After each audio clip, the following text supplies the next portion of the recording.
우리 사랑하는 성도 여러분, 우리가 새해가 되면 인사를 하죠. 어떻게 인사하죠?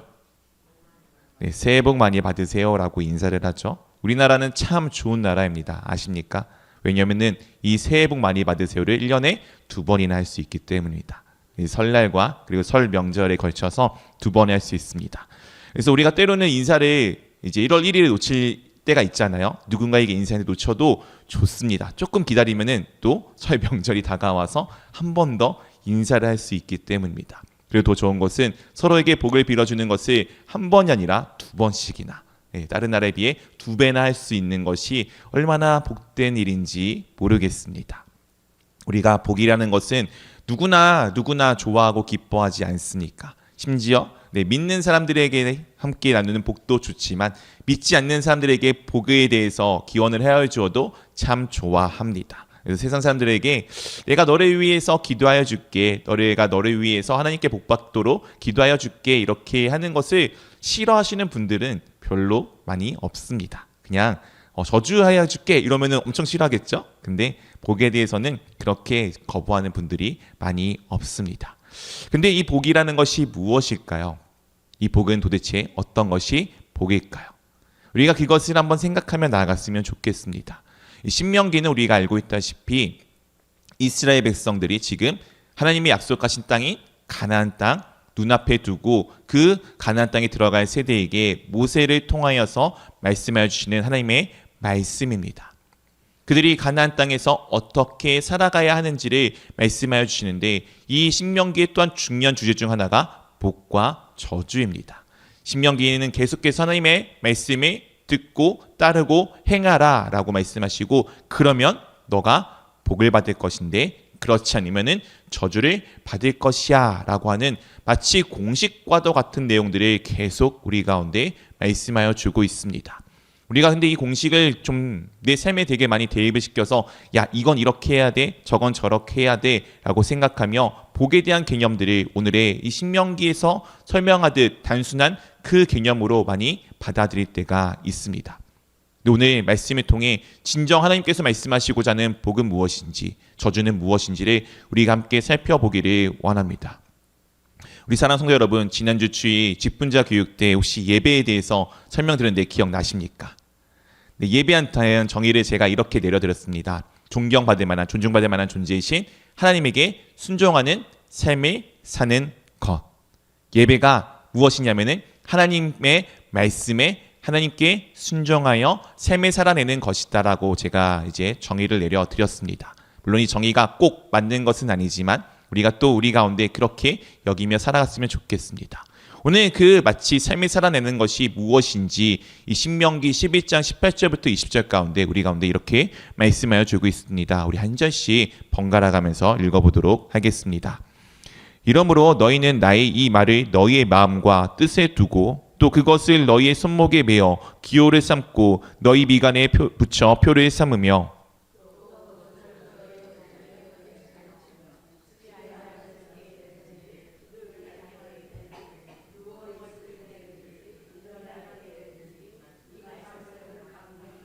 20절 같이 읽겠습니다. 또 내 집 문설주와 바깥 문에 기록하라. 네, 오늘 말씀하여 주십니다. 이러므로 앞에 있는 내용들을 우리 가운데 말씀하여 주는 것입니다. 어쨌든 이것은 너희는 이러므로 너희는 나의 이 무엇을요? 말을.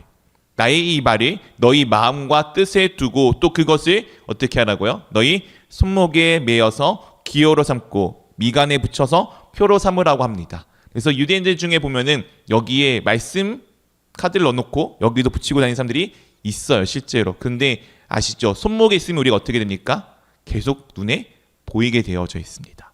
미간 사이에 무언가 붙어 있으면 어떻게 되게 되어지죠? 그게 계속 눈에 거슬려 보이게끔 되어져 있습니다. 즉 하나님의 말씀을 우리가 항상 기억하기 위한 장치라는 것을 이 손목과 미간에 표를 붙여놓았다는 것을 통해서 알 수가 있습니다. 그 다음에 또 무엇을 합니까? 너희가 그것을 너희 자녀에게 가르치는데 언제 가르치라고요? 집에 앉아 있을 때든지 길을 갈 때든지 누워 있을 때든지 일어날 때든지 이 말씀을 강론하고 계속 이야기하라는 거죠. 이 이야기를 통해 알 수 있는 것이 무엇입니까? 항상입니다. 언제나 어떤 순간에도 같이 하나님의 말씀을 나눌 것에 대해서 말씀하여 주고 있습니다. 또 어디에 붙이라고요? 집에 문설주와 바깥문에 기록하라고 되어져 있습니다. 바깥문에 기록이 되어 있으면 어떻게 되어지겠습니까? 네, 출입할 때마다 그 말씀을 볼 수밖에 없게 되어져 있습니다. 이것을 이렇게 장황하게 내어놨지만 간단하게 한마디로 요약하면은 매일 매 순간 매 삶마다 하나님의 말씀을 기억하고 살아가라라고 말씀하고 있는 것입니다. 지난주 말씀드렸던 예배의 삶, 매일 삶 가운데 하나님의 말씀을 기억하고 순종할 것에 대해서 우리 가운데 말씀하여 주고 있는 것입니다.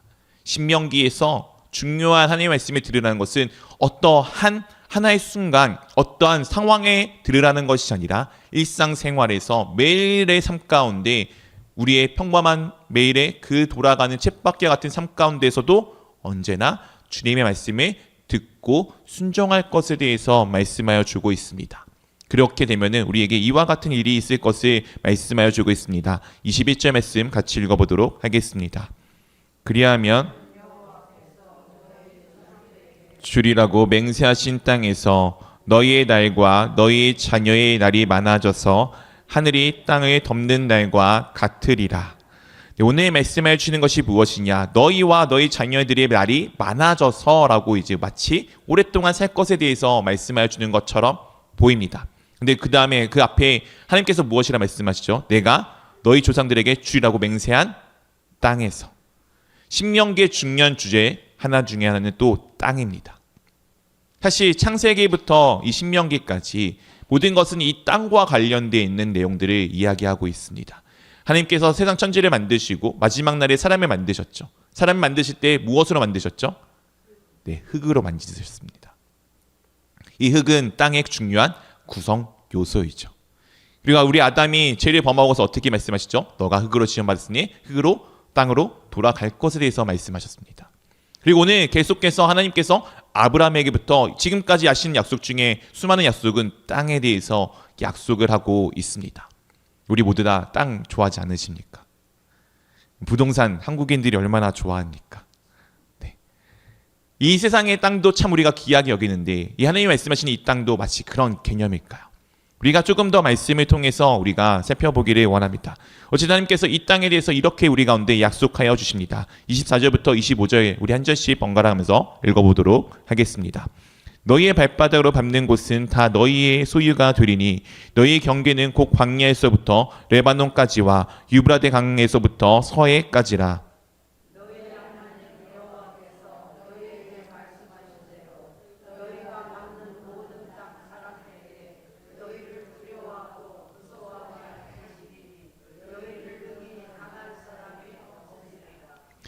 오늘 하나님께서 지금 이스라엘 백성들이 가져갈 땅의 경계선에 대해서 말씀하여 주십니다.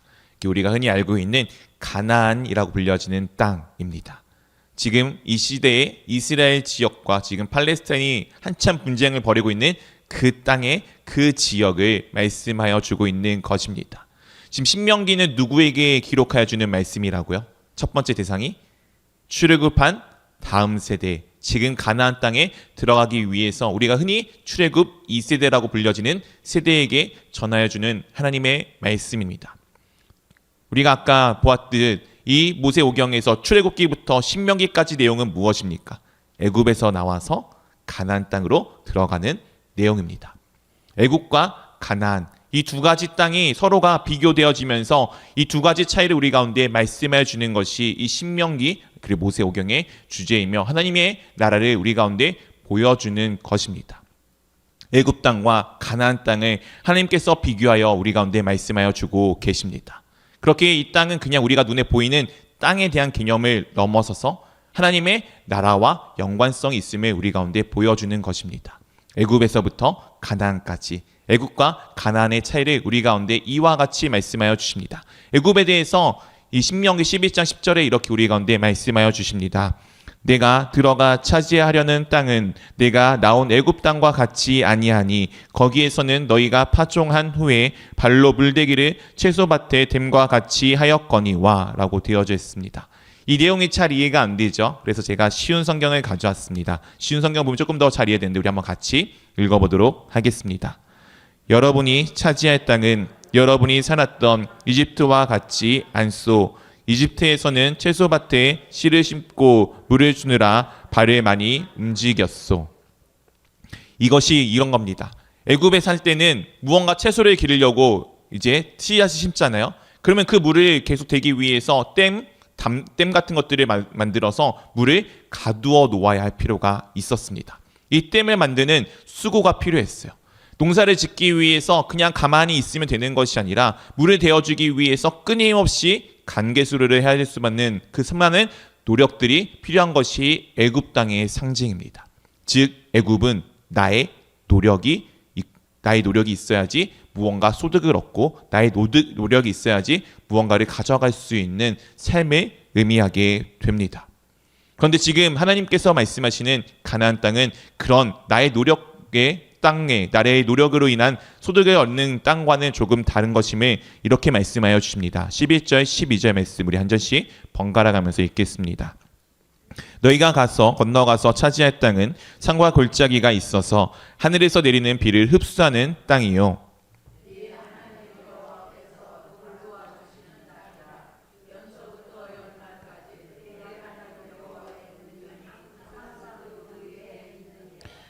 네, 지금 너희가 건너가서 차지할 땅 어디입니까? 가나안입니다. 가나안 땅은 무엇이 있다고요? 산과 골짜기가 있어서 하늘에서 내리는 비를 흡수하는 땅이요. 하나님께서 돌봐주시는 땅이라서 언제나 항상 주님의 눈이 돌보아주시는 땅이다라고 말씀하여 주고 있습니다. 이 땅에 대해서 이렇게 우리 가운데 또한 더 나아가서 설명해 주십니다. 13절부터 15절까지 한 절씩 번갈아 가면서 읽겠습니다. 내가 오늘 너희에게 명하는 내 명령을 너희가 많이 청정하고 너희 하나님 여호와를 사랑하여 마음을 다하고 뜻을 다하여 섬기면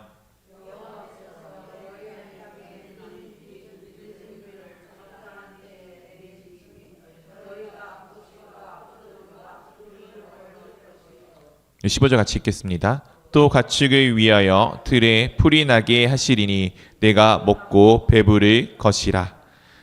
애굽의 땅에서는 내가 무언가 소득을 얻기 위해 물을 위해서 내가 열심히 노력을 해야 했어야 됩니다. 내 노력이 있어야 되는 땅이었는데 오늘 가나안 땅은 그런 땅이다라고 하나님이 말씀하지 않으시고 너가 내 말을 잘 듣고 있으면 내가 적당한 때에 너가 필요할 때에 내가 비를 보내주어서 너의 소득과 소출들을 얻을 수 있게끔 만들어 줄 거야 라고 하시는 그 땅이 바로 가나안 땅입니다. 두 땅의 차이가 조금 보이십니까? 한 땅은 내가 노력을 해야 됩니다. 한 땅은 내가 노력하지 않아도 하나님만 붙들고 있으면은 하나님께서 때에 맞춰서 필요한 것을 주시는 땅임을 우리 가운데 보여주고 있습니다. 이것이 우리 가운데 복과 저주의 모습으로 나타나게 됩니다. 하나님의 말씀에 따라 살아가는 삶인데 어떤 곳은 내가 끊임없이 무언가를 위해서 노력을 해야 하는 곳입니다. 그래야만 내 삶이 유지가 돼요. 어떤 것은 아무것도 하지 않고 오직 하나님의 말씀만을 따라가도 그 모든 것으로 다 채워짐을 받는 것이 우리 가운데 드러나는 곳입니다. 애굽과 땅, 가나안이라는 곳에 이 비교가 그 땅으로서 우리 가운데 그렇게 나타나고 있습니다. 하나님께서 이것을 우리 가운데 이렇게 말씀하여 주십니다. 26절 말씀입니다. 내가 오늘 복과 저주를 너희 앞에 두나니. 지금 우리 앞에 무엇이 놓여져 있습니까? 복과 저주가 놓여져 있습니다. 이 복과 저주가 놓여져 있는데 이것에 대한 선택은 우리의 몫입니다. 이미 우리 앞에는 하나님께서 무엇이 복이며 무엇이 저주인지를 이 가나안 땅과 애굽 땅을 통해서 우리 가운데 다 보여주셨고 말씀해 주셨습니다. 우리는 그 앞에 지금 서서 무엇을 선택할지 따라서 그것을 선택하면 되는 것입니다. 오늘 그것이 무엇인지 이렇게 우리 가운데 복과 저주가 무엇인지 27절 28절에 말씀하여 주십니다. 우리 한 절씩 번갈아 가면서 읽도록 하겠습니다. 너희가 만일 내가 오늘 너희에게 명하는 너희 하나님 여호와의 명령을 들으면 복이 될 것이요.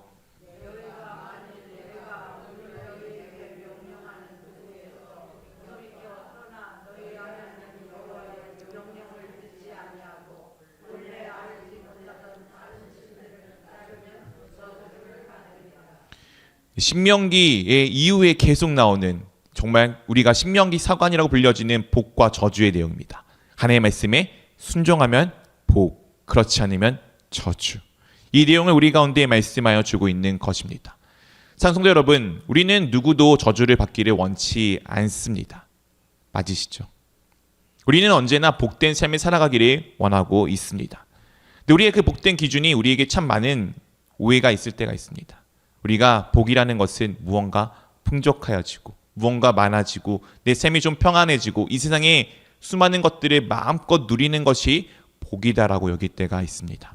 그리고 우리가 그것을 위해 때로는 정말 내 모든 애를 쓰며 내 모든 노력을 하며 내 모든 힘을 그곳 가운데 쏟아 그것을 쟁취하며 살아갈 때가 있습니다.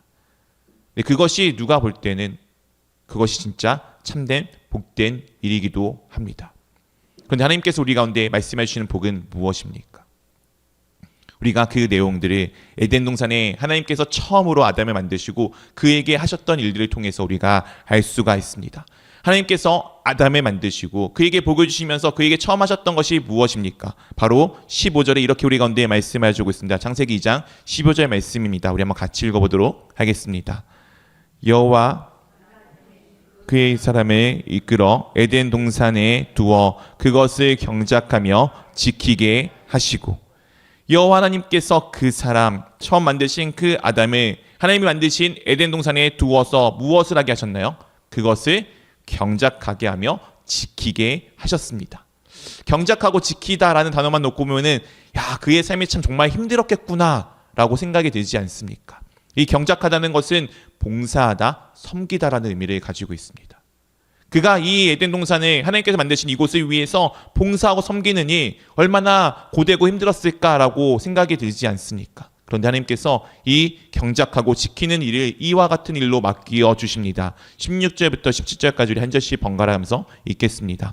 여호와 하나님이 그 사람에게 명하여 이르시되 동산 각종 나무의 열매는 내가 임의로 먹되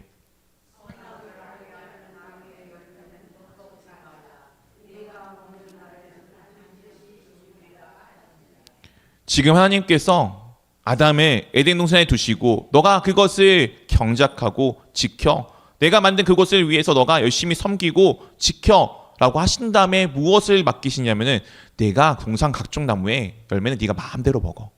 근데 딱 한 가지 선악을 알게 하는 나무만 먹지 마. 이게 그에게 맡기신 일입니다. 그가 지금 섬기고 지키는 것이 무엇이냐면은 이 동산이 온전하게 잘 되도록 매일같이 무슨 씨를 뿌리고 가꾸고 물을 주고 때로는 외적을 때로는 동물들을 멀리해서 이 동산이 망가지지 않도록 지키는 것이 아니라 자유롭게 마음껏 하나님께서 주신 그의 삶들을 누리되 딱 한 가지 하나님의 말씀을 여전히 변함없이 지키는 모습입니다. 이것이 우리가 예배라고 표현하지 않았습니까? 에덴 동산에서 아담이 해야 되는 것은 예배였습니다. 예배 하나를 했을 때 하나님의 섬기며 하나님의 말씀을 지켜나갔을 때 그의 삶에 필요한 모든 것은 하나님께서 다 채워주십니다. 먹을 것, 때로는 그가 홀로 있는 것이 하나님께서 보시기 좋지 않아 그를 위하여 그와 함께할 동역자도 또한 그에게 만들어 주셨습니다. 이게 하나님 앞에 살아가는 복된 삶입니다. 우리는 내 먹을 거를 위해서 얼마나 부단히 손발을 놀려야 합니까? 내 건강을 위해서 한시라도 가만히 있으면 안 되잖아요. 조금이라도 움직여야지, 운동을 해야지 내 몸이 더 건강해지지 않습니까? 이 땅의 삶을 우리가 살아내기 위해서는 정말 많은 노력을 해야 됩니다. 그런데 오늘 하나님께서 무엇을 보여주십니까? 하나님 앞에 예배하는 삶, 하나님 말씀에 순종하는 삶, 하나님께서 맡기신 일을 그냥 지키고 나가는 그 삶 하나만으로 모든 것을 채워주심을 우리 가운데 보여주고 계시지 않습니까? 이것이 복된 삶입니다. 가난의 삶은 그런 삶이며 이 가난의 삶이 그렇게 우리에게 하나님 나라의 삶이 무엇인지를 보여주시는 것입니다. 사랑성도 여러분, 여러분들은 분명히 애굽 땅에서 살았던 사람들입니다. 부단히 내 손발을 놀려야지 필요한 것들이 채워지고 내가 열심히 살아야지 무언가 조금이나마 내 입에 풀칠할 수 있는 삶을 살아가던 것이 원래 우리네의 삶이었습니다. 그런데 지금 그런 곳에서 하나님이 우리를 건져 주셨습니다. 예수 그리스도의 놀라우신 보혈의 은혜로. 그래서 이미 우리는 애굽이 아니라 가나안 땅에 살고 있습니다. 가나안 땅의 삶을 살아가는 것에서 가장 중요한 것은 무엇입니까? 하나님의 말씀에 따라 살아가는 것입니다. 나머지는 그 다음 문제예요. 그런데 우리는 여전히 애굽의 삶들을 여전히 내 습관처럼 살아내려고 하지 않습니까? 하나님 앞에 말씀에 따라 순종하기보다는 이거 무언가 조금 더 해야 될 것 같고 조금 더 저걸 해야 될 것 같고 신앙생활도 비슷하지 않습니까? 하나님의 말씀에 어떻게 하면 잘 따라갈지를 우리가 기도하기보다는 조금 더 내가 무언가 노력을 해야 될 것 같고 조금 더 무언가 쏟아내야지만 주님과 조금 더 가까워질 것 같은 마음, 우리가 그 마음을 가지며 살아가지 않습니까? 오늘 하나님께서 우리에게 보여주신 것은 무엇입니까? 너가 내 안에서 살아가. 그럼 내가 다 채워줄게. 다 너를 위해 모든 것을 만들어줄게.